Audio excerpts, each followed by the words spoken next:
Sky Howdy, and welcome back to another episode of World Bigfoot Radio.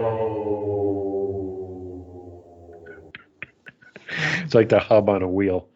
But anyway, how many, it's nice to hear that you still camp and everything too, so you haven't been scared out of the woods or anything. Have you seen any of them yourself? Yeah, I've seen, my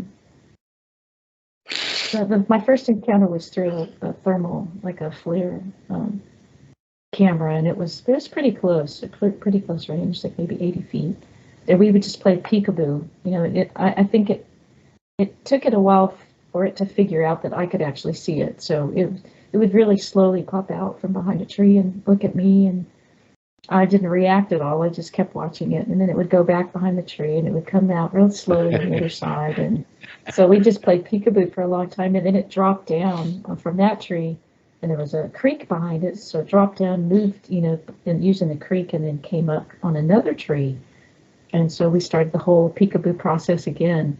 And then I finally turned to the people at the campfire, and I said, guys, I've been watching this thing for like the whole time I've been over here. And so one at a time, they all kind of started standing behind me, and that's when I think it realized, oh, well, I guess they can see me. Busted! Yeah, busted. And then it turned, and then I got to see the entire profile of it, as he walked off. It was just an amazing experience. So that was my first one. But I didn't get to see any facial features. I was just a white glow because of the thermal camera. Then the other encounters I've had have been like flashes where they move so fast that you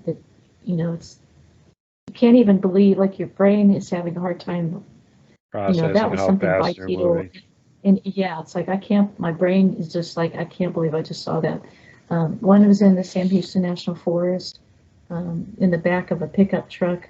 One just crossed the road. The guy who was driving just happened to tap on the brakes and light up the back of the truck for some reason. And right when this thing was, like, it was one step, and and then it was off the road. And I'm the only one who saw it. The other people were facing forward.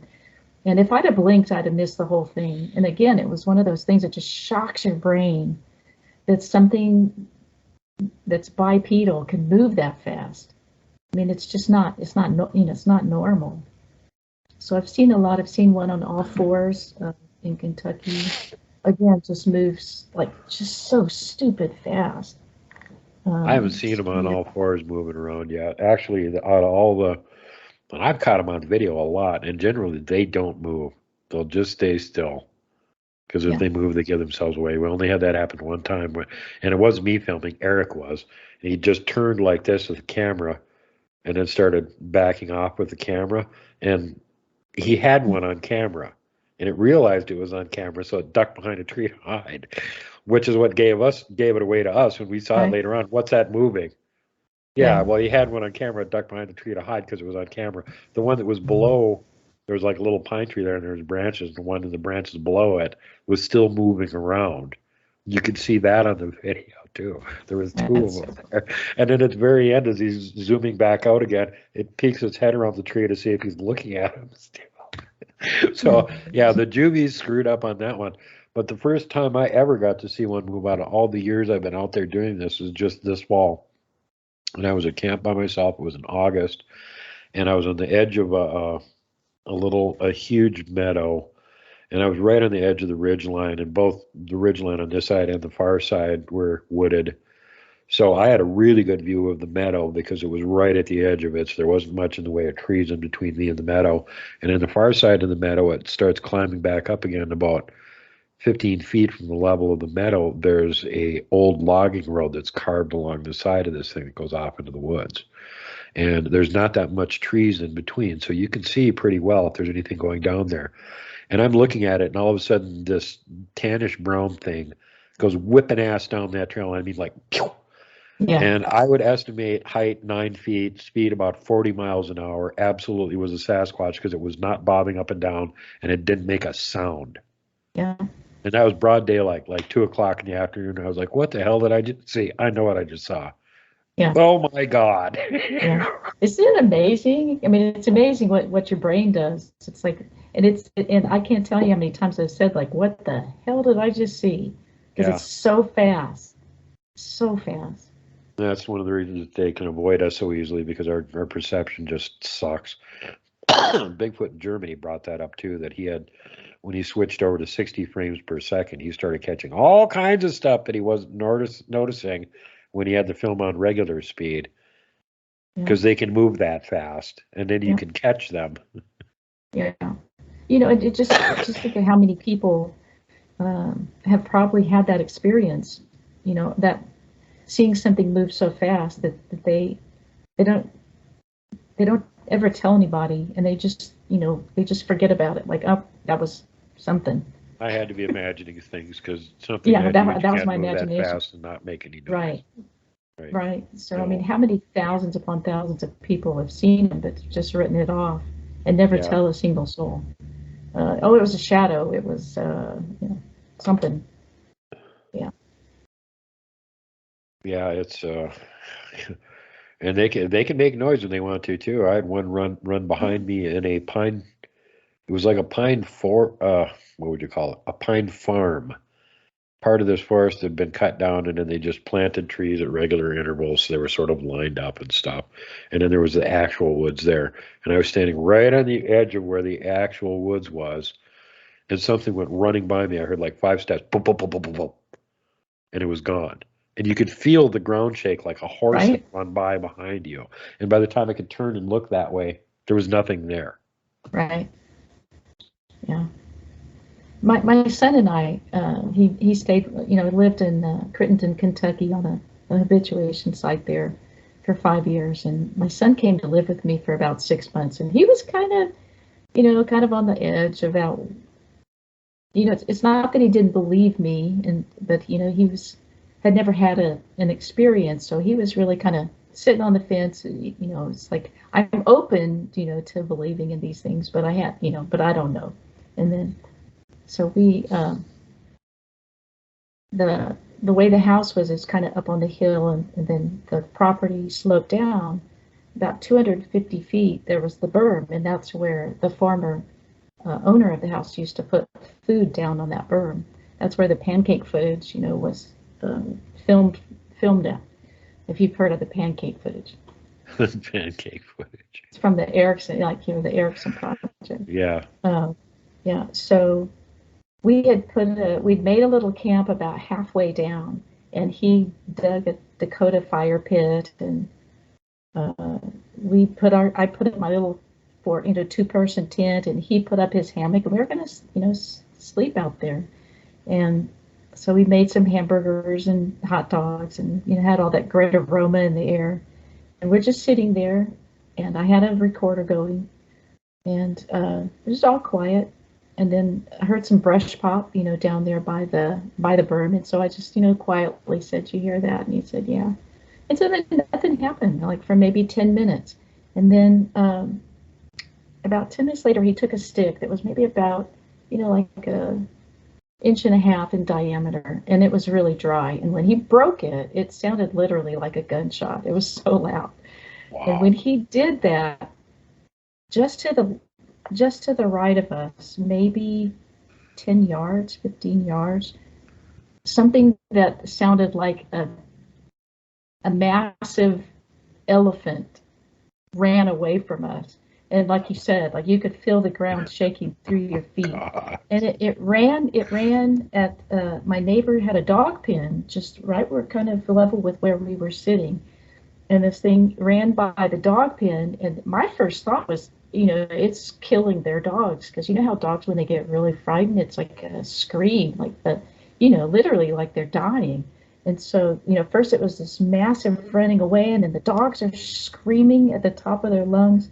And then it kind of curved around and went to the bottom of her property, because her property was real cleared off. And so it just went right into that tree line. And my son started the F-bombing.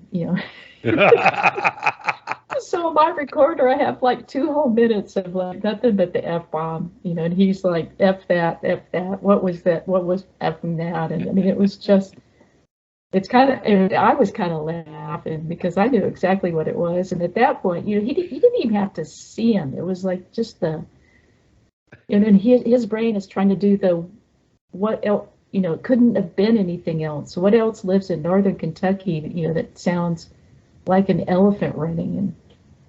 And then so he's finally started to quiet down, and I'm still kind of laughing. And then this thing starts, I mean, the only thing I can figure out what it was is that maybe it was popping its teeth, because all of a sudden we hear this. I mean, I can't do like the sound that I heard because it was so fast, but it was loud. I mean, because we're hearing this from, at least 100, 150 feet away. We're hearing this popping, and he looked at me and he was like, again, F this. I love you, Mom, but I'm not staying out here. I'm gone. I'm up at the house. So, here's this big guy. And so we went up into the house, fixed some hot chocolate, and he's still just shaking his head. It really affected him. It scared him to death. It's like, what? He said, what else could it be? And I'm like, I don't know. You tell me, what else could it be? And he's like, nothing. He said, that was terrifying. And I said, well, we've got to go put the fire out. I mean, it was in a pit, but we had to go put that out. I said, well, why don't we take make it kind of an offering, let's take some burgers and hot dogs and let's take them down there and leave them. We strung them on a coat hanger and put them up. Like, we left the tent stayed down there, the hammock stayed down there. We just left everything. And then in the morning, nothing had been touched, but the very next day, then all of it was gone. Like, all of the food was gone. So, but anyway, he changed his mind at that point. And, they would tap on his window, and, they left us neat little stick structures, like laying on the ground. And, it wasn't but a few days after that, we were visiting some friends of mine. And when we came back to the property, I was walking down to the berm just to see. I always left stuff down there, like always left chocolate bars and Snicker bars and jars of peanut butter in a crate that was like hung up. And so I was going to walk down there to see. Well, there were some really interesting sticks two sticks were laying like parallel like this on the ground that had a little flag, like another broken stick. And these sticks were exactly the same size, laying on the trail parallel.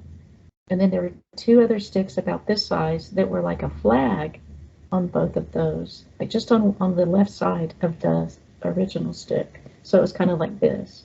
Right. So they were two sticks and then two little flags coming off. And then, I ran and got Nathan, and we recorded that. And then I also noticed there was two other sticks that were pointing in the exact direction of where that event had just happened.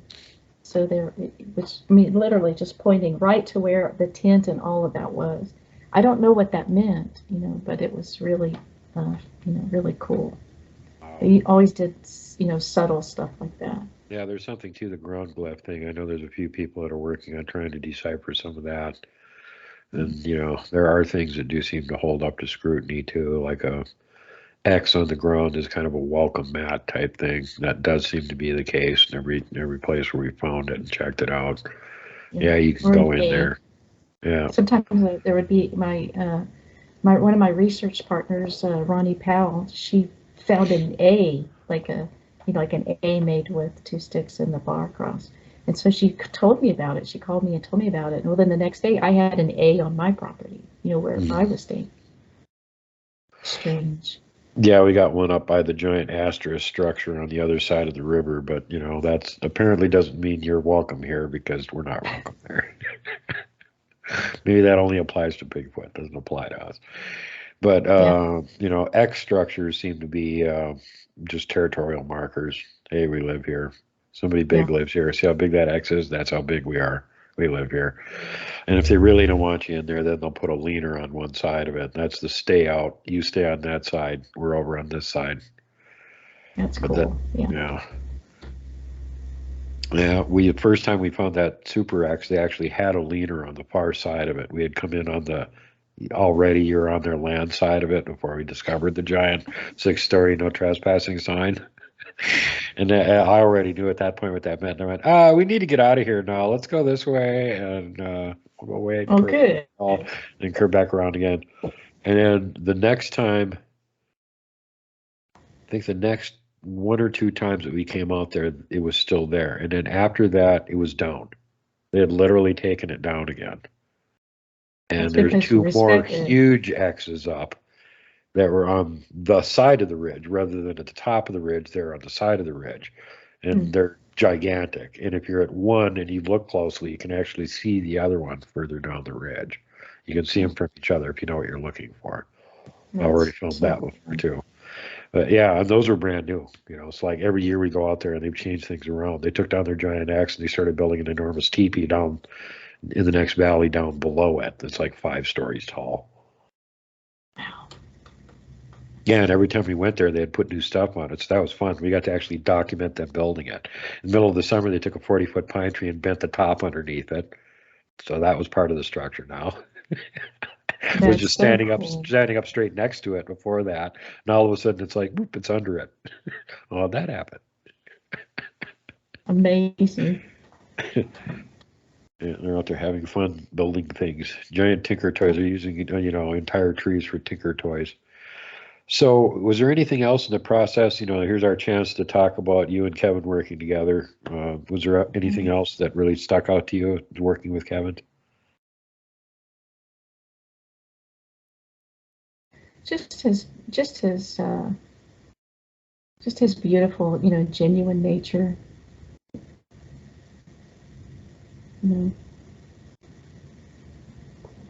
And I just wanted to draw every single thing, that he saw.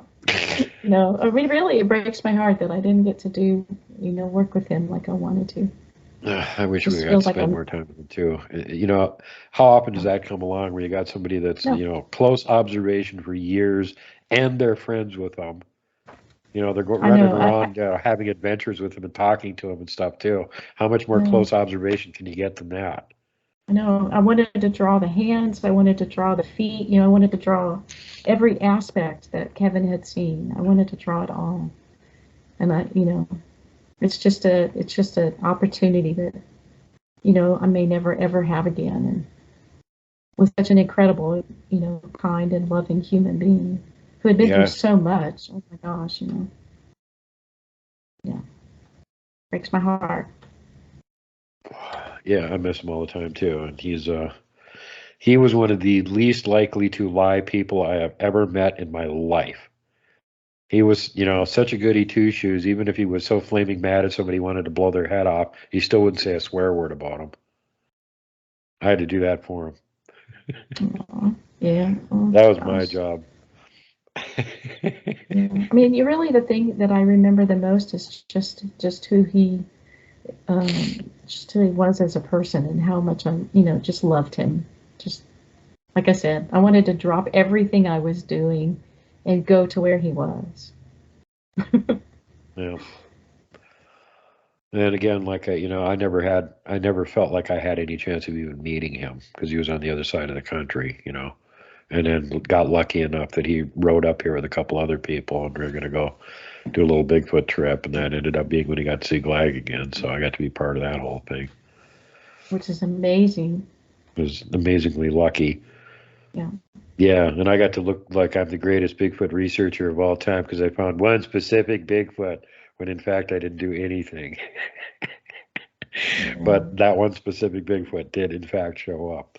And that's when I think Kevin really got, he didn't believe that there was any paranormal aspect to this thing because he had never seen GLAGG had any kind of paranormal abilities or anything. And when these psychics started saying, we're in contact with GLAGG, we're going to tell him right where you're going to be so he can meet you there. Yeah. He's like, yeah, okay. Then when GLAGG was actually there, he's like, oh my God, at least one of these people is actually right. Which one of the, maybe all 3 of them were actually talking to GLAGG. I don't know. Well, one of them was definitely talking to him because there's no possible way he could have just randomly been there when we showed up. That's amazing that y'all had that experience. Yeah, I wish I would have got to see him. I didn't get a chance to. I was not on the gets to see GLAGG list. So all the regulars up here make up for it by photobombing me all the time when I'm out in the woods. And everybody's like, oh, you crazy. You think there's Bigfoot out in the woods. I'm like, no, my camera's crazy. It keeps filming them. My camera's the one that's crazy. I just go into this one weird place and the camera gets pictures of Bigfoot. I don't know. You should just get one of those, throwaway cameras and leave it out there and let them take a whole bunch of pictures of themselves. And then go pick it up and develop Yeah, at this point with those guys, I actually have a game cam that I want to put up, but I want to put it up on this one game trail that's up above these areas that they hang around in because there's a lot of game on it. The first time we discovered it is like there was moose tracks and stuff going up and down this trail. We're like, whoa, where is this coming from? Look at how heavily trafficked this trail is. So I want to go and put a game cam up there just to see how many different animals you've got walking up and down this trail all the time and what's actually using it. But at the same time, it's near one of the areas they hang around. So it's like, I want to go, okay, guys, don't walk in front of this. I'm just trying to get moose and stuff on this. Don't walk in front of this. It'll get your picture, okay? You guys understand that? Now, on the other hand, if you want your image taken, well, step right out. Yeah, if you want to get your picture out there, go ahead, walk in front of this. It'll get your picture. And then I'll get 1,000 pictures with nothing on it. Because they'll be throwing something in front of it to trigger it, or they'll run right in front of it really fast, so it triggers, and they're already past it before it goes off. Yeah. So true, though. Like, they figure the game cameras out really fast. Oh, they figure out things besides that. Somebody took an audio recorder, and they put it in between the bed of the truck and the back of the truck, that one little slim part in there. They lowered it down in there and hid it there. And guess what it recorded? The sound of rocks hitting the truck. And it was buried in rocks in the morning when they pulled it back up again, because they had sat there all night long and were throwing rocks at that little gap in the back of the truck. Yeah, that's hilarious. I totally believe it. They're that smart. Well, they did that in our camp too. One time we tried to get some audio recording from nighttime while we're sleeping to see how much they're walking around camp. So we did this teeny little audio recorder and we put it in the cup holder on the folding chair where you can't really see it. Turned it on. Both went to our tents, went to sleep. Well, in the audio recording, about an hour after we're both asleep, and you can hear both of us snoring, something bipedal comes walking up to it and goes tap, and then walks away again. Yeah, believe it. They don't seem to mind, I don't think they mind audio as much. Yeah, actually, now that, like I said, I've got the intermediary to talk to them about that. They don't really care about audio. They don't care if you get pictures of their tracks. They don't care if you film their structures, and they like it if you ooh and ah about how awesome they are. Yeah. But as far as, you're not supposed to be getting them on video. That's, they're not they're not supposed to be doing that. Yeah. So I always tell them, if you're going to be following me around, if you get caught on video, that's your fault. Hide better. I think they do it on purpose sometimes. It's so obvious. You look at the picture afterwards, you're like, how the hell did I miss that? There's one right there. You don't see it when you're there. You look at the video afterwards, you're like, there's one right there. I filmed this. How did I not see it? Yeah. They are very sneaky. I had one.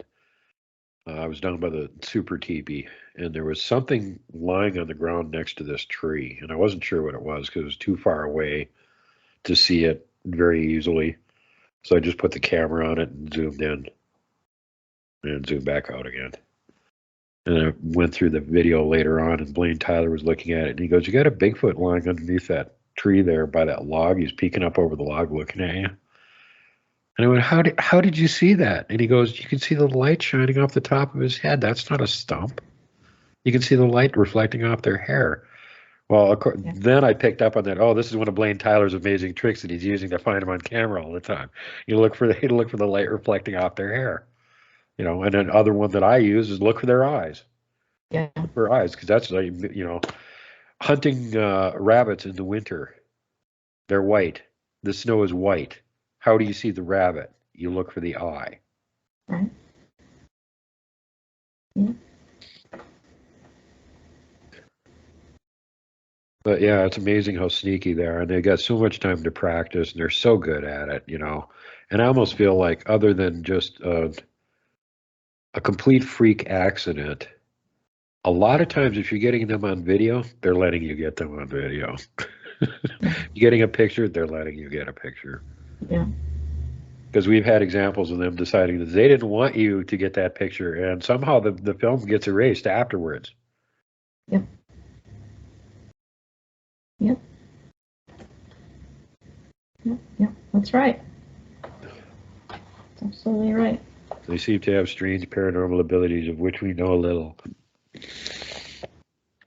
Very little. You're right. Although at Yep. some point maybe we had powers like that too, but we kind of like falling Yeah. apart, so we can't do cool things anymore. It's all the fluoride in the water. Yeah, that's it. It's the fluoride. Definitely. All the chemicals in our food. That's it. It's making us all dumb and die early, so we don't know what the heck's going on, and we don't live to be 400 or 500 years old anymore. Yeah, yeah, because dumb people are just so much easier to control. Oh yeah, for sure. Well, so what out of all the turning away from the GLAGG topic now, unless there was anything else you wanted to still add? No, I'm good, and I'll try to find out what laptop I have that has those iterations on it. It'd be great if you did, because I have I'm sure all the original artwork that you did for GLAGG that actually went out anywhere. I probably got a copy of it from whatever Kevin had, and so it'd be great to see the other iterations where you're working on it. And then beyond that, and you might have them all. You might already have them. I don't think I have all of them. No, I've got the standing up GLAGG and I've got the face up GLAGG, different versions. Just one sketch of his face, and then the actual final version, I think, is all I got. Yeah, and then I have a profile that I was working on. Yeah, anything you want to pass along, now's the time to get it into the GLAGG record for a GLAGG Apocrypha. But, this isn't like the only thing that you've ever done. You've done a ton of this stuff, and you're one of the people like Sue Walker, not so much, but Rob Roy Menzies and you and a couple of other people that are a little bit lesser known work with the encounter victims to draw what they saw, and like you were bringing up earlier, in a lot of cases, those are not pleasant encounters. It's terrified them. In some cases, it kind of ruins their life. Maybe they were huge into going to the outdoors, and now they sound these things, and they don't ever want to go in the woods again. So going through that process, is going to run the gamut of all different kinds of emotions and reactions from working with the people on that one. What do you think of what's the most interesting one that you've done? Gosh, there've been so many. Recently, the YouTube, I have a YouTube channel now where you can actually see the witness telling their story. And the name of the channel is Sketching Encounters. There you go. Everybody go sub. Yeah. Yes, please. Mark's story, and there's two parts to it. There's part 1 and part 2, because Mark felt it was really important to tell all of the stuff that happened before the big event happened, on one evening, one night. And so he wanted people to know, and Sasquatch was not on his radar, at all. This was back in the 70s, and he was just a young man, in his early 20s. And so, they started, he was in this family had a remote cabin, and he was, had decided that he wanted to get out of the city, and he wanted to go live off the grid, and he wanted to fix up that cabin, and he really was planning on being there a year or two, living remotely, just working on this cabin and being out there. There was a lake there, and this is in British Columbia, and stuff started happening, just weird stuff, but he had no framework for understanding what was happening. He just called them, these weird coincidences, right. He used to go for walks, and on one of his walks, he found this beautiful dragonfly. And you know how they are, Sasquatches, they watch you and they see what you're interested in, and what you pick up, whether it's feathers or whether it's rocks or, whatever you are interested in. So he picked up this beautiful dragonfly, how they're kind of iridescent, the beautiful colors of them. Yep. So he was just really observed this dragonfly. And by the time he got back to his cabin, there was a dragonfly at his door, like left at his door. And he thought, wow, and isn't that odd? I just picked up a dragonfly, but then, he just didn't know what to make. It was just a coincidence. And so those kind of things kept happening. And then one time he had gone away and he came home, and there was a beautiful, perfect dragonfly left inside his cabin on the windowsill, right where he sits. It goes to the them knowing and noticing what you're looking at. One day I picked up a dragonfly. It was a great big blue one. It was quite beautiful, and it was all dried. They die and they dry right out. And I picked it up, and it was pretty cool. It had legs missing and a couple of wings missing, and I don't know, maybe the head. It was beat up, but it was cool. And I'm looking at it on that very same walk. I was out on a walk. The very same walk, when I got back to the cabin, there was a dragonfly body in front, right where those feathers were, in front of the door, in front of the cabin again. And it was all dried out. I thought, what are the odds? This dragonfly died and dried and ended up in front of my door. That's just amazing. Wow. So I picked it up. I thought that was really cool. It is. Well, yeah. Well, and it was. But, it wasn't a few days later after that, 3 or 4 days again go by, and I had gone out. And when I came home, I kid you not, when I came home, I never locked the doors there or anything, but inside the cabin, right on the windowsill, on the windowsill inside the cabin was the most beautiful dried dragonfly sitting there, and it was perfect. It was absolutely perfect. There was no legs, nothing missing on it. It was in perfect condition. And it was amazing. It was really big and just perfect to look at. And I thought, oh my goodness, a dragonfly must have flown into the cabin. I didn't see him. And then he died. And then he dried out right in front of the window. Look at that, But yeah, that happened. Just stuff like that. And you know how like a squashed frog was left on his deck, just stuff. And then rocks, and one time he was walking and little pine cones, were being thrown, like hit him in the back, just stuff. And he kind of thought someone was just messing with him, like the pine cones, or he moved a bunch of rocks. He was kind of grading his driveway, making it look real nice, and he moved a bunch of rocks. And then, the next day there's a whole bunch of rocks put back, and he just thought, who is messing with me? But he just thought it was a human being. And then, so he in part one, he tells that whole story. And if people are watching you that haven't seen this, it's just, go watch Mark tell this story, because it's beautiful and it's amazing and it's terrifying at the same time. Because one night he looks out, he's asleep, and he'd moved his bed right up against this big picture window. Oh geez. And he wakes up and he's hearing the creaking of the boards of his deck, like something massive is. Like if you put a lot of weight on a board and you hear that sound, like that's what he's hearing. And there's no curtain. He sits up and he looks out the window and he watches this. He's watching something materialize in front of his eyes. And at first it's just a shadow looking thing. And then as he keeps watching, then he sees like hair, and then it fully materializes, and he's trying, how we are in our mind when you're seeing something and you're trying to figure out, what is I'm seeing? Is that a bear? So it was just a shape. It was just a dark shape, and he was like, is that a bear? And so then he hears mind speak. Yeah, that's it. It's a bear. And he's like, oh, and it's like, and then he said, well, it's beautiful. Like the hair is beautiful. And the Sasquatch is a female, and she really seems to like the fact that he says beautiful. She's like, yes, beautiful. So he's kind of he's kind of, here's this thing materialized in front of him. Nothing like this has ever happened to him before. And just as I'm thinking that, well, I'm not going to get up, then I hear the voices, and there's two.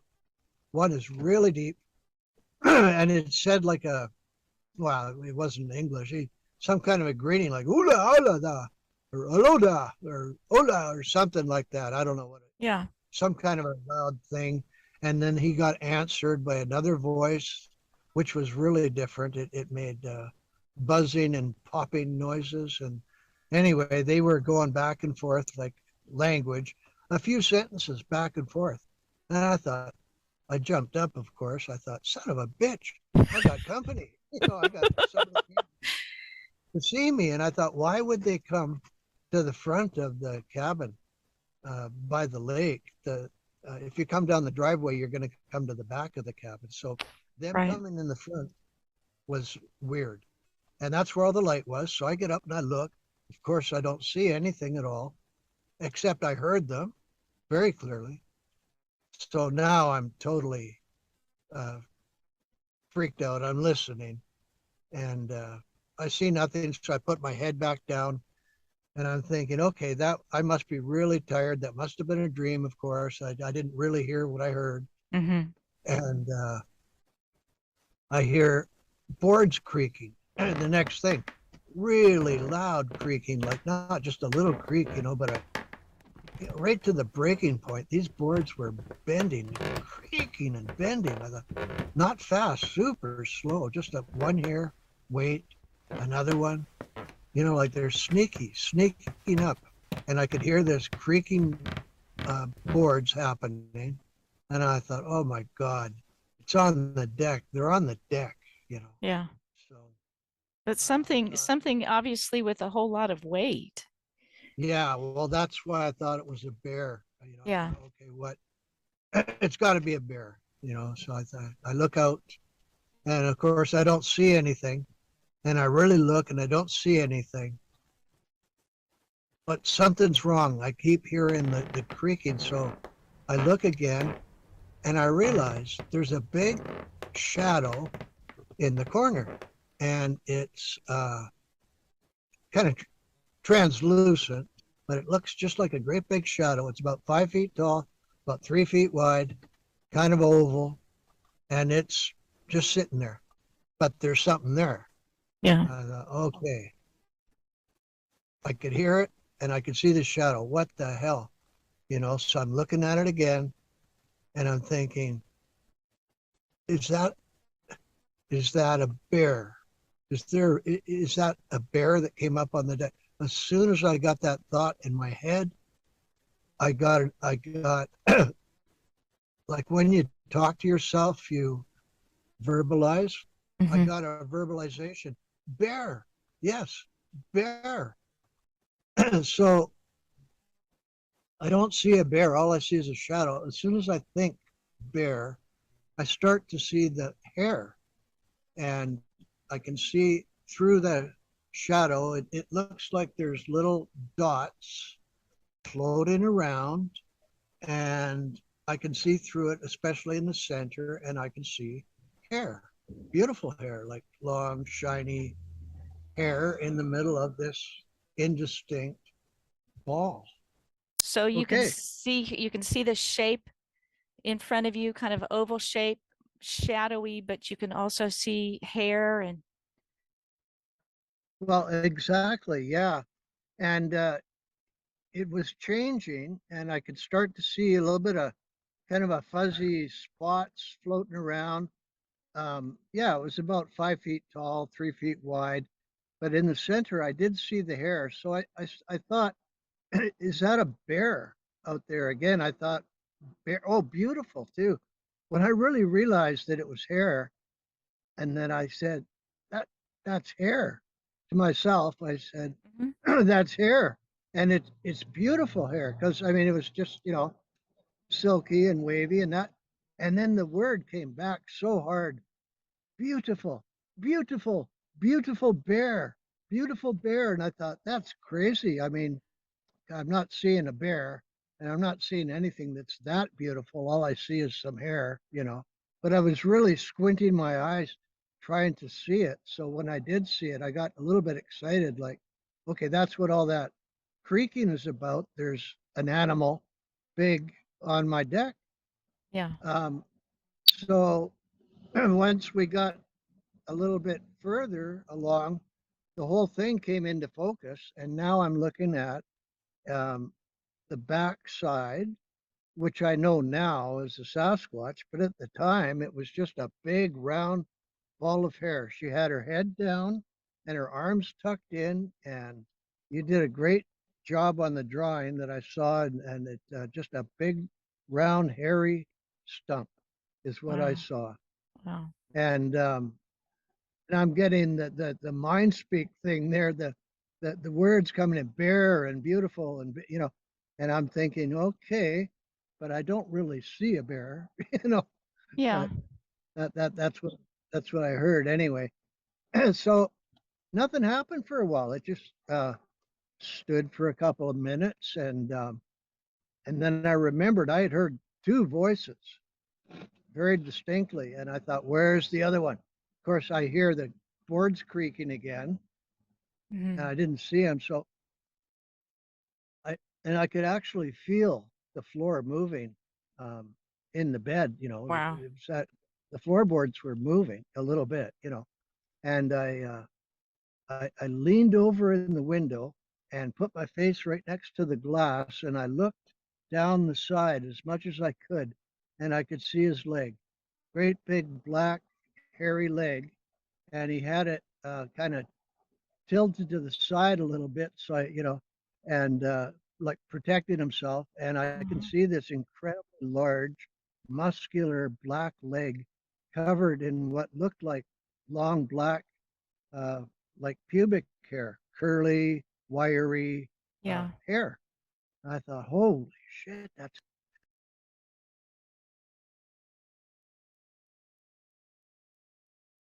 And then he hears that creaking again. So, so there's something here that's materialized, but there's still something over here. So he puts his face, like literally, right on the glass, and there's the male is right there. And it's got its leg kind of bent, kind of hiding itself. It's because Mark's head is right even with its kind of junk. And so Mark, he starts at the thigh and everything, and the thigh's kind of bent, kind of over like like you would if you're trying to hide yourself. And then he keeps going up and keeps going up until he's looking into the face of this thing. And then the Sasquatch, the male, was kind of like, well, I'm already busted. So then it just turns and faces him, and then it comes in, literally just puts its face. And he said this face is like 2 feet across, right up next to the glass. And then, and I don't want to tell you too much. I want people to go listen to what happens next, because what happens next is like something that, I don't know if you've ever seen eye glow personally, but I have. And so he actually gets to see this thing. This thing's expression is kind of a blank stare. It's not angry or anything. It's just looking at it, and then the expression kind of changes because Mark doesn't know. Mark's just looking right back at it. He didn't know that he was supposed to either look away or, so I guess the Sasquatch kind of got a little ticked off that Mark was staring right back at him, and it became kind of a staring contest, and that's not supposed to stare good. him in the eyes. That's a challenge. Right. And so, and of course, Mark had no idea. So this thing kind of rolls its eyes back into its head, and then he sees like a green glow. Like I mean, how incredible to have the opportunity to work with a witness who actually sees a Sasquatch doing the eye glow thing. Yeah, And then that's he extremely saw, cool. oh, and then he saw like a spark, like just a brief spark, and then he was knocked back like on the bed.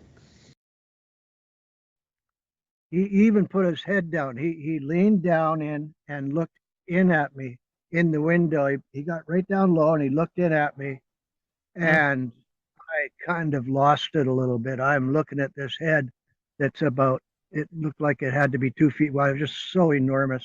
Oh my And, God.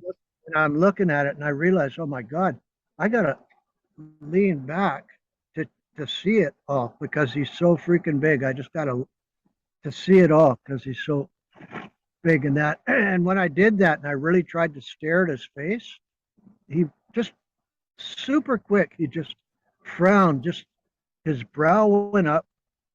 He made a frown really, really quick and his nose wrinkled and he made this frown looking. And I knew that he didn't like that, but I didn't even have a second. I just sort of, I'm kind of pulling back a little bit.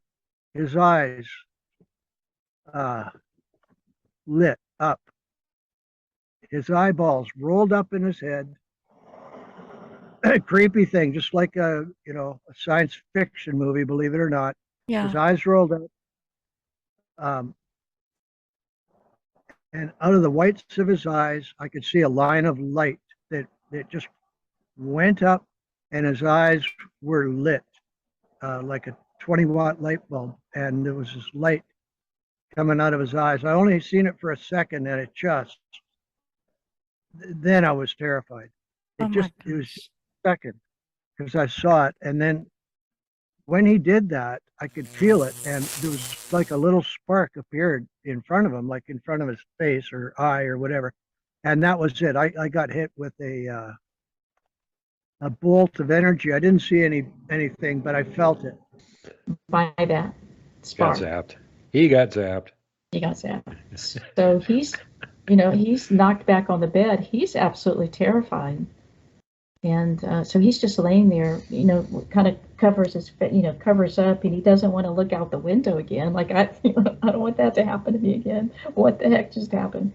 And then he's laying there for a little bit, and then he hears the female, get up, get up. That was like, he likes you. He likes you, get up. And so he finally looks back out the window, and the female is still there. And then, of course, he's like, but where the hell is the other one? And so he looks, and the other one is moving off the porch, off the deck. And then the Sasquatch does another really weird thing. So I really want people to go and. Okay, don't give any more of it away. Everybody get over there and see this episode because it's awesome. It's incredible. And I just got hit with this wave of energy that I don't know if it picked me up, but it felt like it. I just went and shivered, fluttered, like a flag in the wind or a leaf on a tree. I just fluttered. It wasn't particularly painful, but it was bone rattling. I could just feel my internal organs being vibrated. Yes. And and then paralysis. My legs went 100% gone, and the rest of me just went pretty limp. But I just folded up and fell on the bed, and I was terrified. My head went down into the blankets, and I went straight to God. And I'm not really a religious person, but I went straight to God. It was like, oh God, God help me, God, that's terrific. And I could hear him walking away. I could hear the footsteps really loud. I could feel them like in the ground. I just thump, thump, thump, thump, thump, thump, thump.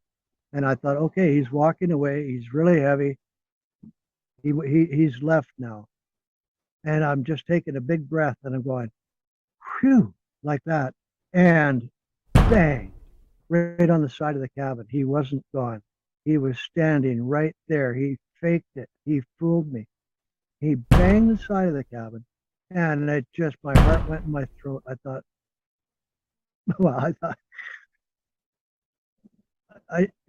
he's still there. I'm gonna swear. I just thought, well, he's still there. And so now I'm free. I'm gonna run to the other side of the cabin.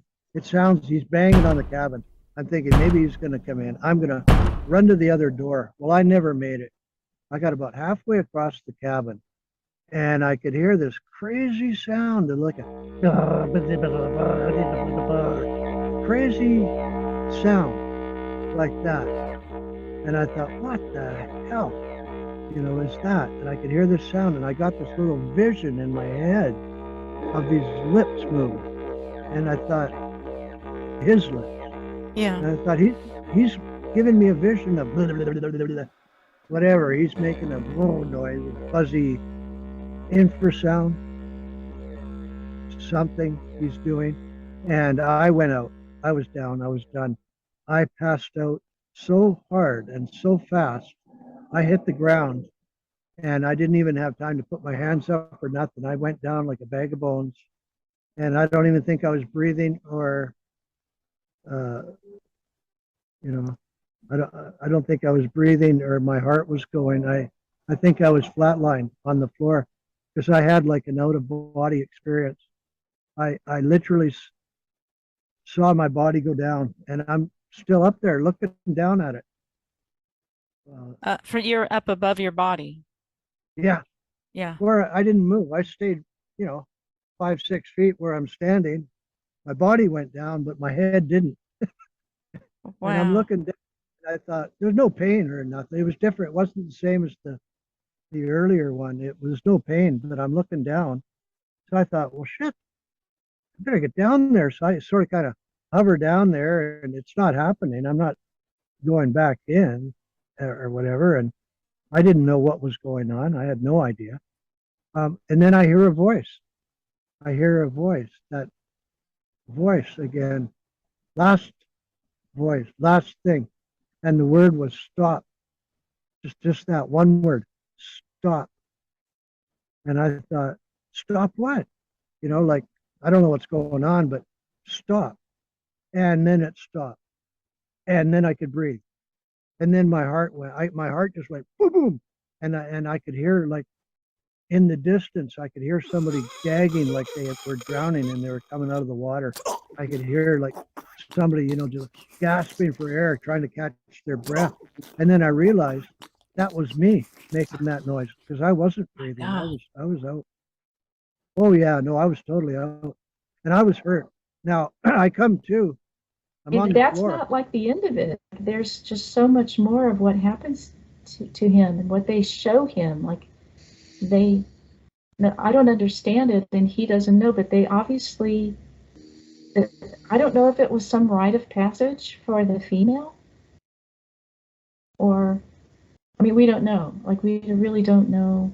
But then, it has some really twists and turns and, kind of a terrifying part as well. So I don't want to give it away, but that's probably like everything happens. It's all in one night. Everybody has to go watch it then, absolutely. And to get back to one point you were making earlier in the story, the porch creaking.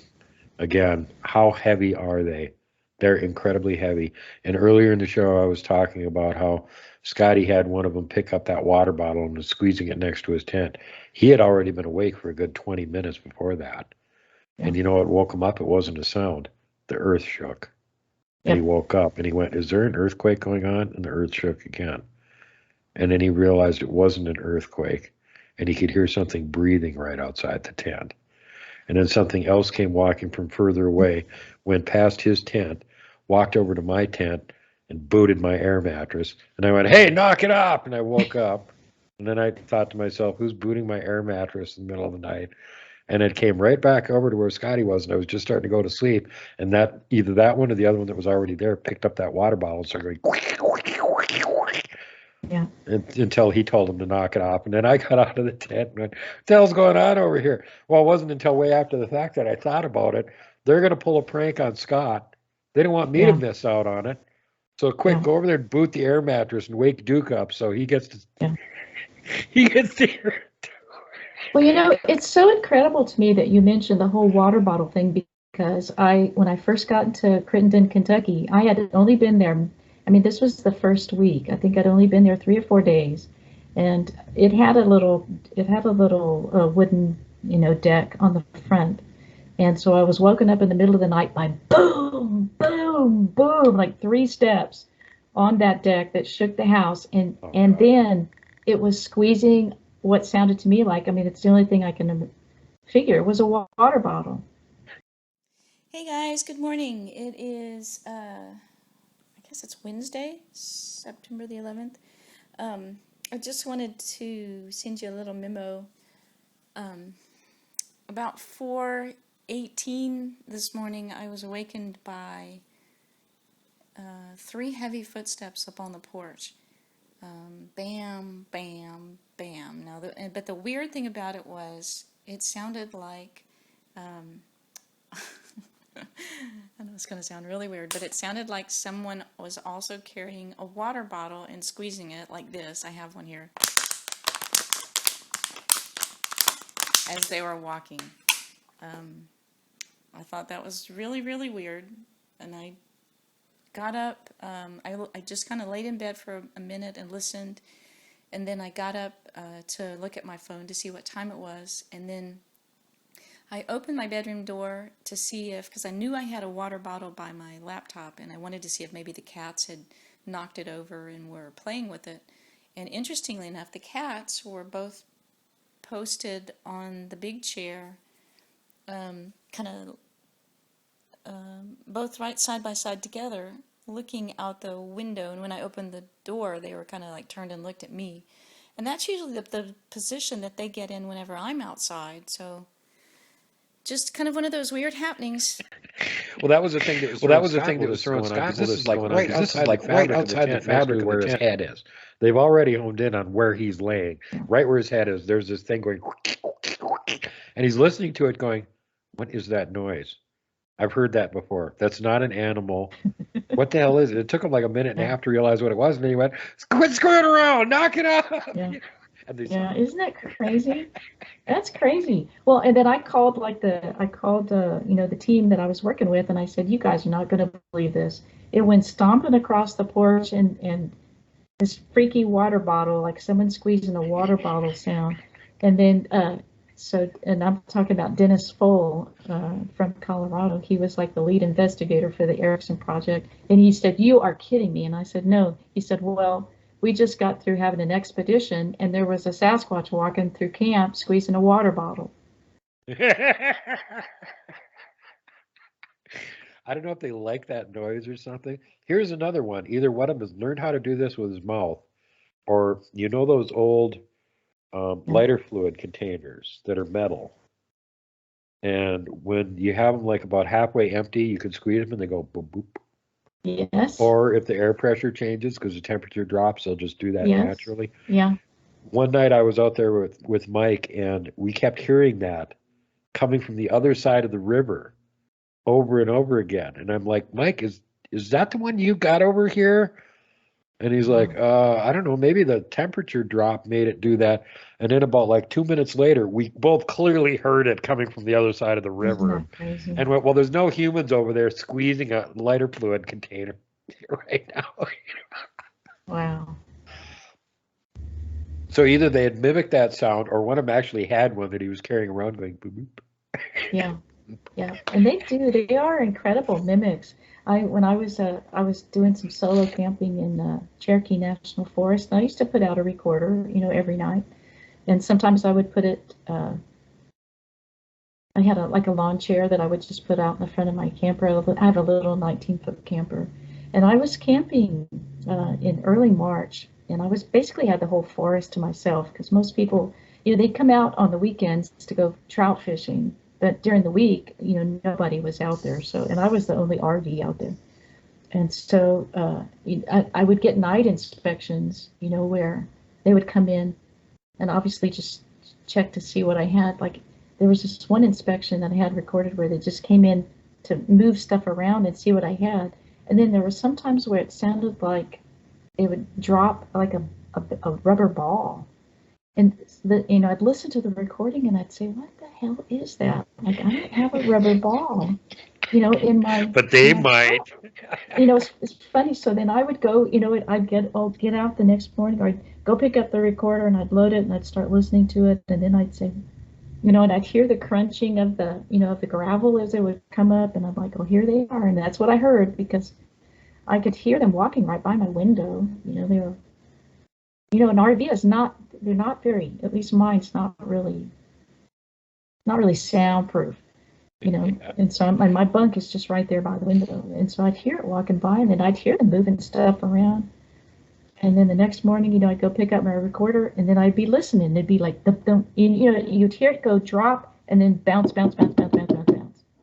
And then it'd be quiet for a bit, and then it would drop, and then bounce, bounce, bounce, bounce, bounce. And so then I'd go out there looking. I could never find anything. Then they started leaving marbles. They'd leave me marbles. They'd start leaving me like stuff that looked like they found on the trail. Like they'd bring me a, one time they brought me a lanyard and they just put it right on my, I had an aluminum little table and they just put it right there on the aluminum table. You Or had that they'd bring me happen to like, you like too. yeah, or like a, or they bring me like a broken, like a sunglass that like just the, you know, just the limb part that goes behind your ears. You know, they'd bring me little bits and pieces of stuff that they were finding, like little treasures. This started happening the 5th year that I was up in my main research area. I'd show up at the campsite and there'd be stuff laying there, like inexplicable stuff. Yeah. Someone was here and left their really expensive motorcycle racing gloves and their really expensive Oakley sunglasses lying neatly down by the river on that game trail. Or somebody left a really expensive brand new thermos that they had just Yeah. lying there, and Yeah. I wasn't buying it. So about the third time it happened, I actually had Robin get a hold of him and go, Robin, are they leaving things here? And she she talked to him. They said they're finding. They say they're finding things in around the area, and they think it might belong to you or somebody in your group. So they're just going to leave them on the campsite, so you guys can claim them if they're yours, and if Yeah. they're not, then they'll take them. Yeah. Yeah. Whatever. So I'm That's trying to cool picture this though. one running around the woods with Oakley sunglasses and gloves on. Yeah. Yeah, they probably tried, you know, Yeah. probably break them trying to So pin them see, on. But I'm wondering how they're defining finding nearby. What does that yeah, mean? On a picnic table in another campground or something? Finding yeah. nearby? That's so cool though, like when they're gifting you like that. I think it Well, I wasn't is. taking any of that. Then they left a huge pile of quartz rocks, all quartz rocks. I don't know if to fill 3 coffee cans. And I went, oh, That's this is just way too suspicious. Nobody's going to pick all these quartz rocks and just leave them lying here.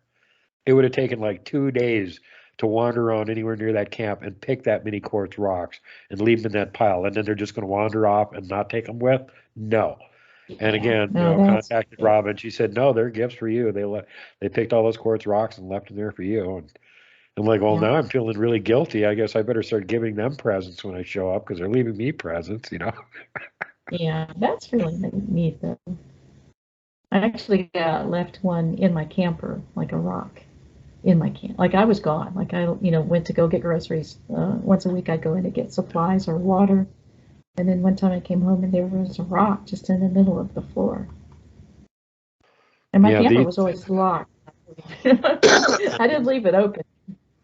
these are very That's a weird obvious. feeling. Just because I'm a Yes. dummy and I can't figure things out like that. They had left another one, like almost the size of my fist, lying right where I usually put my tent. So, like, where does this rock where I always have my tent sitting suddenly come from and sitting right where my tent is, right? And then I go down to the river where there's a little dugout spot there where you can put your stuff and use the river for a cooler, right? And there's another one of Right. these rocks there. And all these rocks have one thing in common. They're all pure quartz through and through. And the exterior of them is this kind of orange oxidized color, which I don't Mm-hmm. know how they got like that, but they all look exactly identical. And here's the other cool thing. I talked about him tickling Keith's feet. They left that rock right off the tailgate of his truck for him to find. Guess what it was? Pure quartz, orange exterior. Same exact kind of rock. That's so cool. So it's like that's their favorite Yeah. gift are the orange quartz rocks. They're gonna give you Yeah. those white quartz on the inside, orange something or another on the outside. Yeah. That's so cool. Yeah, they left him another one too. They left him like this moon-shaped kind of. It looked like an old flensing tool or something for Uh-huh. scraping meat off and stuff, just like you would see the natives using. And they Yeah. left that leaning up against a tree right where he'd see it when he was sitting down, and Yeah. definitely wasn't there when he got there. So he took Yeah. that with They him they too. they definitely notice what you collect. Like I used to babysit my little granddaughter when she was like, you know, 2, still kind of in diapers, and there was a road between like the main house and the um, had a little guest house, and this was here in Texas, and she used to just love to walk down that road, and she would just, you know, plop her little self down, and she would just play with the rocks. You know how children are fascinated with rocks. So I just plopped myself down, and we'd play with the rocks, and then sometimes, you know, she'd bring them back up, she'd find her favorite rock and then she'd bring it back up.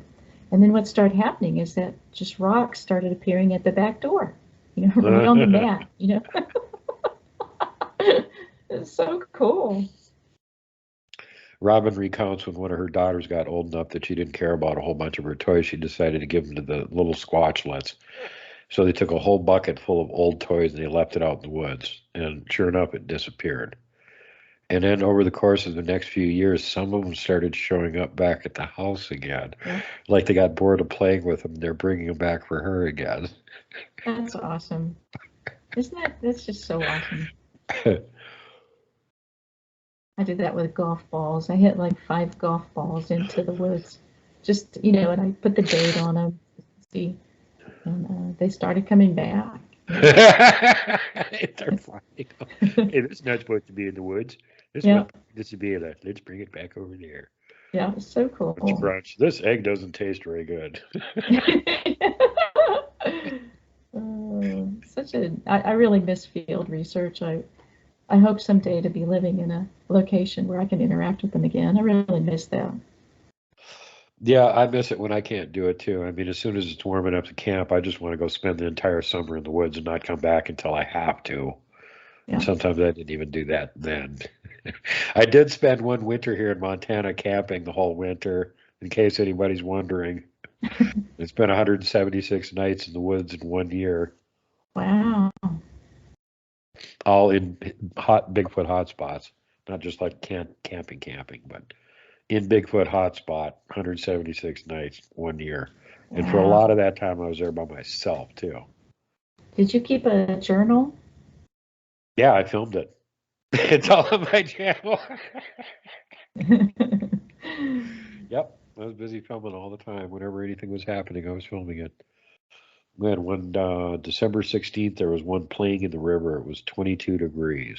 Oh, and this river is so icy cold in August when it's 100 degrees. If you jump in, you want to jump right back out again because you're like beyond numb instantly. And there's ice on both sides of the river.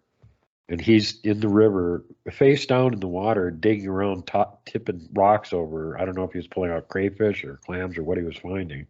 But he was down there for like 45 minutes, making a racket. Finally, the guy in camp with me goes down there. He goes, I want to see what's doing that, if there's otters down there or beaver or whatever. And he goes walking down there, and he could see this black mass in the water.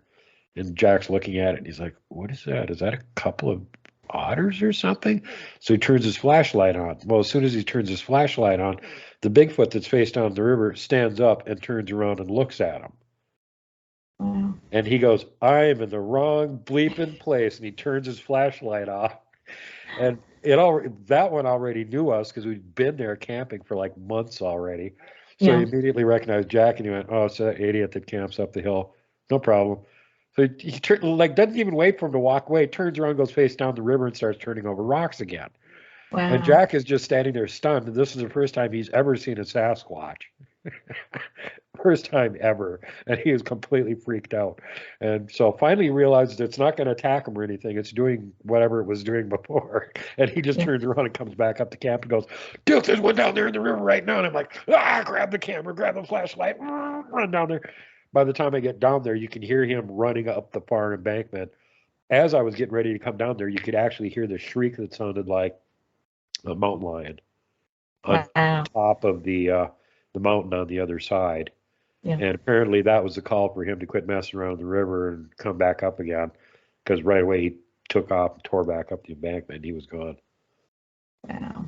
That's so cool. And I couldn't figure out where he went up the embankment, but I could see his tracks coming down it. So the first thing the next morning, I was down there. There's Jack's tracks walking down onto the ice. Here's where he was standing. There's where the river was. There's the tracks coming down the embankment into the river. Right.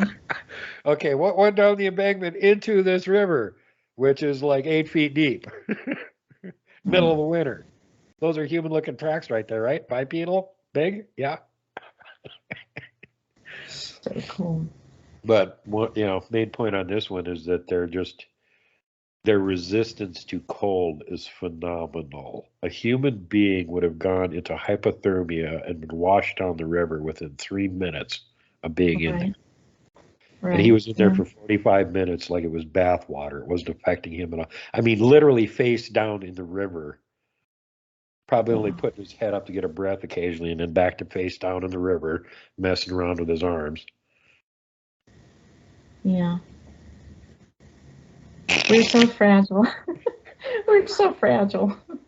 Yeah, it just, after you start seeing some of the stuff they're capable of, you just start feeling like humans are so puny and pitiful and Mm, dumb and unobservant, and how the hell are yeah, we even alive? We're like the dodo bird. I know. Like we make no sense, really. I mean, to me, they make perfect sense being on this planet. We're the ones who like absolutely Yeah, we do don't make not any sense. fit in. If there's No. aliens on the planet, it's not Bigfoot, it's us, because we don't belong here. Quite obviously.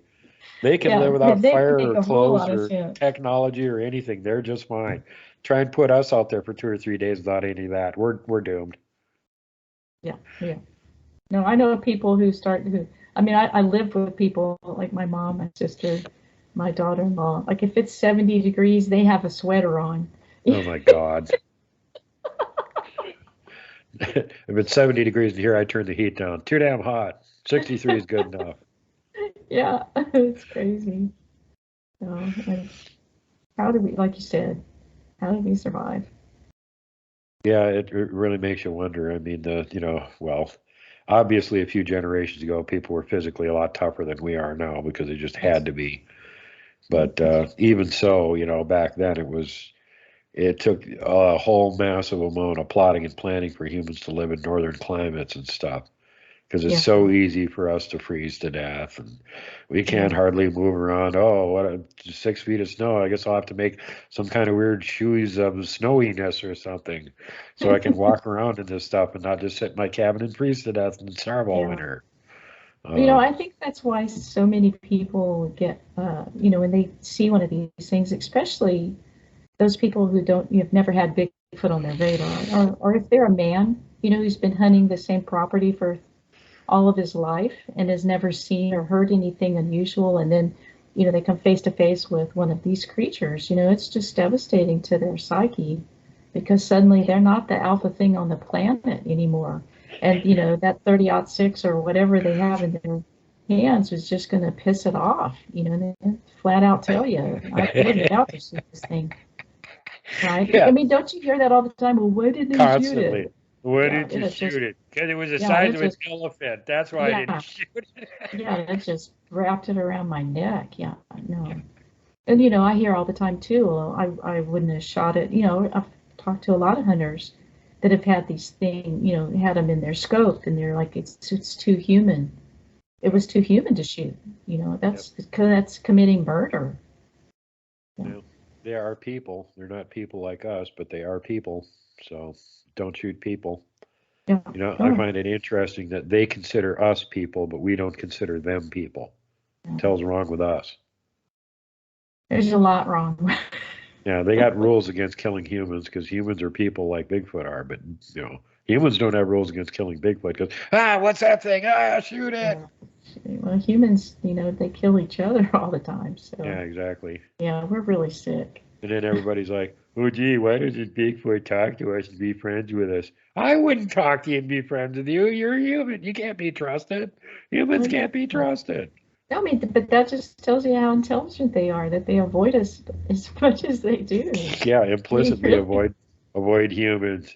Well, and that's the other thing too, because there's some of them that they want to have apparently, and I'm hearing this from a bunch of different people that are interacting with them, and I was mentioning that earlier. They want to have a limited interaction with us to level that they want us to know that they're not monsters and don't shoot at them. But other than that, I mean, they don't seem to have hardly any trust in us whatsoever, or really any reason to want to have any kind of contact or interaction with us. And I don't blame them. I mean, how can you blame them?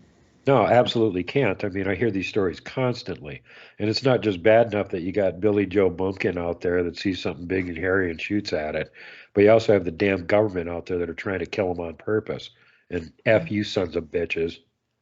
yeah, yeah, I know. So I don't blame them a bit. I mean, I go through that too, where I don't want to be around humans. My favorite I new mean, I've got T-shirt my I saw. people that I love, but aren't there days where you just want to hibernate and not talk to anybody and, just Yeah, chill out and I be with seen. your own thoughts, I was at a Bigfoot conference last spring, and they had a couple people there had two different variations on the same shirt. And the better of the two showed like Bigfoot leaning around a tree looking at these people down in a valley. And it says, "Ew, people." I love that. That's And that's, fantastic. you can tell I'm open to those. that's exactly what they're thinking too. They're looking at a bunch of people down there. Ew, people. Yeah, that is a great T-shirt. Whoever made that shirt, I want one of those. That's I know, I fantastic. want one too. I really If there's do. any artists listening, make a variation on that shirt for me, and I'll put it out on my channel, and Yeah, that's fantastic. you can have fun You. with it. Ew, people. Or Yeah, I don't even you. care if it says ew, humans. That works too. Yeah, that's so great. Uh, well, I've enjoyed my time doing research with them most of the time because I haven't had really anything in the way of aggressive behavior from them. There's been a couple times where it's been kind of creepy having them around, where you weren't Yeah, exactly sure what was going on with them. yeah. But most of the time they're just really non-aggressive. They're just curious. Right. And now with me and the researchers that I've got going up there, they're so used to us being up there. It's like, woohoo! They're coming up to visit. Get ready. They'll leave us peanut butter too. Yay! Yeah, it's so great. Last September, I went one step further and I decided to actually, instead of just leaving them something edible, I'd leave them toys for the kids. So what does a baby Bigfoot want to play with? Well, I have no freaking idea. Right. But I decided that stuffed animal would probably be something fun. So they got a bunch of stuffed raccoons, and they got a little stuffed Chester cheetah, and they got in case there was any little girl squatchlets there, they got a My Little Pony, like brown little pony, and there was another one that was rainbow colored that was a unicorn. One of them snatched that one up right away. Really. And they all got left by the gifting stone, which is like a dolmen. It's a huge rock that's sitting balanced on three other rocks, so it's got space underneath it. So they Oh, can just throw nice. the stuffed animals under there, and they won't get snowed on or rained on or anything. And then they can Oh, come and play with them whenever they want. So it'll be interesting to see what's there next year. Show up and film it and see what they've actually still got lying around there and what happened to them. Because according to Robin, one of the little girls ran off with the unicorn, and one of the little boys ran off with one of the raccoons that I had right away. nice. And That's so nice. convinced their circumspect parents that were giving them that look that they should actually be allowed to keep them. And the other ones aren't apparently allowed to keep them. They just have to sneak over there and play with them when they get the chance. Oh, that's so cool. I love that. Well, it'll be interesting to see. I mean, this is the same place that I've been leaving them goodies occasionally. And the last time I was there and left them all the little stuffed toys, they had all peanut butter containers and bags that apples had been in, and all that stuff from the previous time was all laying right there. None of it went anywhere. They just ate all Yeah. the food and left all the garbage right there for me to pick up, which is fine. I'd rather Yeah. rather pick it up and haul it out of there than have it scattered around the woods somewhere. Yeah. Because they Yeah. probably observed me picking up other people's trash and hauling it out of the woods. So they Right. know if they leave it there where I can find it, I'm hauling it out of the woods. Well, I also appreciate that because as soon as I got it back to camp, two of those peanut butter jars were like that big around. You could put your fist in them, right? So I showed one to Keith and I go, "What's the inside of that look like?" And he goes, "Looks like two giant fingers were scooping peanut butter." That's awesome. It was really obvious.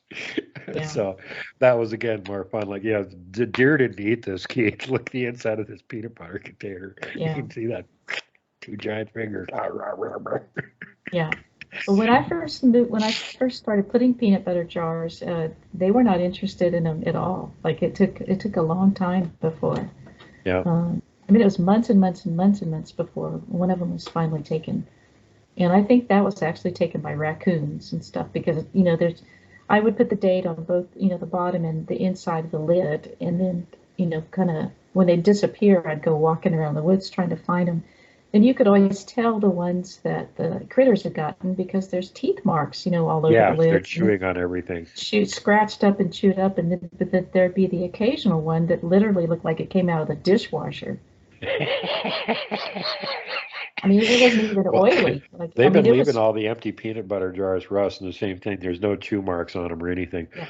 The one where we didn't open, I took the interior seal off and then I screwed the lid back on a little bit. Yeah. And one of them had a hole poked into the top of the lid, and the other one didn't.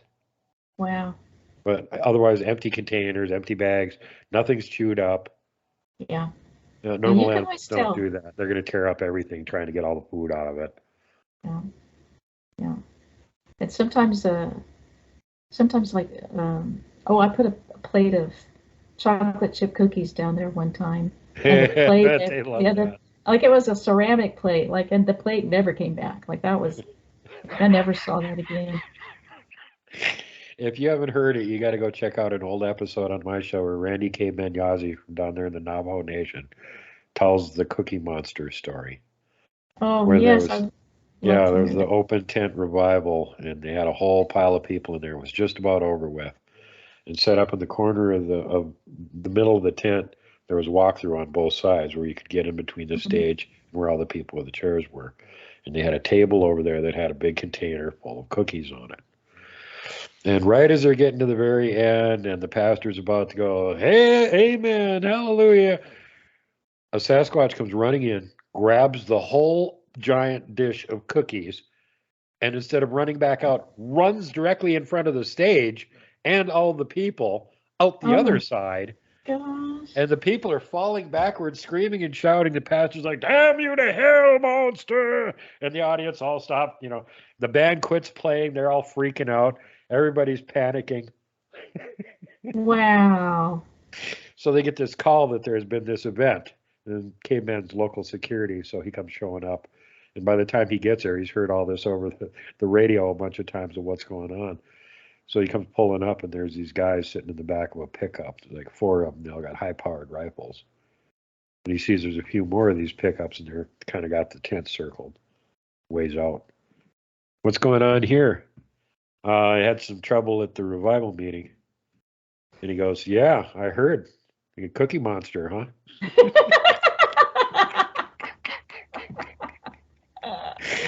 So then we're always imagining afterwards that the Cookie Monster in his little cave lair, wherever it is, he's got this giant cookie bowl hung above his chimney.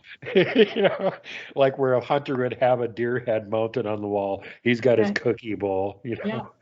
See, somewhere in Kentucky, there's a Sasquatch with a beautiful ceramic, dish. A beautiful ceramic plate that they don't know what to do. Sometimes they would bring me back, because I would always use paper plates. I would sometimes put leftovers, like if I had pizza left over, or if I had just whatever I had left over. Or sometimes I'd make pancakes for them, or peanut butter sandwiches with lots of, honey and syrup and stuff. And sometimes I would put multiple plates underneath. And sometimes, they would take the plate and take the food and sometimes leave the bottom plates, there. Or sometimes they'd take the plate and then they'd bring it back like the next day or 2 days later. Because I'd usually date things, so I'd know what was coming back. Nice. It's just really fascinating. That sounds like super fun. How long were you doing that one research area? 5 years. Wow, that's a long time. It was great. And, there were times where it'd be really quiet, like maybe 2 or 3 weeks would go by and there would be absolutely nothing. And then I noticed kind of with the moon cycle, like for some reason, the full moon and the whole week of the moon as it was getting fuller, I would have more activity during those periods, but it was really great. And I did the stuffed animal thing, and they never took it. There was a toy that they really did like was a little green frog, and it had 3 of those little green frogs, and they would disappear and sometimes come back, but they would be in a different place. Or I had a place where I had a little gifting area, and I would have pretty rocks. I would get gemstones and put them there, and toys and stuff. And I put that little frog there in the middle, and I'd always photograph it, just to see, come down the next day to see what had been moved, if anything. And a lot of times the frog would be in the same place, but it would be turned like a quarter turn, to the left or the right. Cool. And I'd photograph it and then put it back in the middle, and then the next day I'd come out and it'd be turned to the other side, or it'd be turned completely around, but it'd still be in the same place. It's really fascinating. That's wild. Until it disappeared, I lost 3 frogs. They liked the frogs, so. But they never took any of my recorders. They never touched. The only piece of equipment that they did mess with was we put a 24/7 kind of thermal camera up that was that would run like an internet thermal camera. Out there was an old trailer, and we hid it like it was how the old trailers had the louvered windows, the louvered glass windows. So the louvered window was here, and it was like 8.5 feet up. And then it was right on the hallway, and then there was bedrooms on this side. So we put a shelf in one of the doorways, covered that shelf with a black curtain, cut a little hole through it. And then the thermal camera was actually in a styrofoam, like ice chest, to hide the heat signature. So we had a thermal camera in there. We had just cut an area for the lens to be through, and then had a cover over that, and then had a black curtain, and then had cut out a hole, and then put like a black trash can, like a not trash can, black trash bag over that hole to try to cover up the fact that there was a camera, there at all. Right. And the camera wasn't up very long. And I came in to take the SD card out to download the footage, and the whole thing was on the floor. Like the shelf, the ice chest, everything was knocked down they took a tobacco stick, and because tobacco was kind of grown in that area of Kentucky, they took a tobacco stick and they knocked the whole thing down. They never bothered the audio. And then and I also had a thermal camera that I would put just in like an ammo box. You know how they have the green ammo boxes? Yeah. So, that had a hole cut into it. But they never, they could have just carried that off and I'd never seen it again. They never bothered that. Huh. Crazy. Yeah, some of them don't seem to like being camera trapped very much, and that's come up with William Lunsford, the king of the camera traps down there in Falk, Arkansas, where he's gotten some good pictures of them, but he's also gotten a bunch of camera mangled. Yeah. He got the most spectacular close-up of a Bigfoot ever, 2 of them. One is the Bigfoot biting down on the camera, and you can see the other side of his mouth from inside of his mouth. Oh, and then the second one that's even more spectacular, he's got the whole camera in his mouth. He's biting down on it, and it's taking a picture from between his teeth. And there's another one standing in the trees looking at him. You can see the eye glow from the camera going on. So, yeah, that's as close-up of a close-up as you can get from inside of its mouth, and it's taking a picture of its friend standing right there. Wow. That's phenomenal. That's freaking hilarious is what the heck. Yeah. But he's got, several of his game cams that have all been torn up, and he still keeps them as trophies. Oh, this one, you can see the bite marks all over this side of it. Yeah. Here's one that they pitched 80 feet. Ripped off the tree, toss it. Yeah. So anyway, well, thanks. We're like pretty much out of time here. 2 hours. We got to get going. But we will definitely have Sybilla back again. I want to talk to her some more about all of the research that she's done in the past and any specific artwork that she's done. And in the meantime, encourage all of you, you know what the name of her channel is now on YouTube. Get a hold of her. If you've had an encounter and you need somebody to do artwork for you, this is one of the top people in the world that can do it. And she's willing to help you out. So let her know. I mean, even try and get her to do a version of the icky thing that I saw when I was a kid.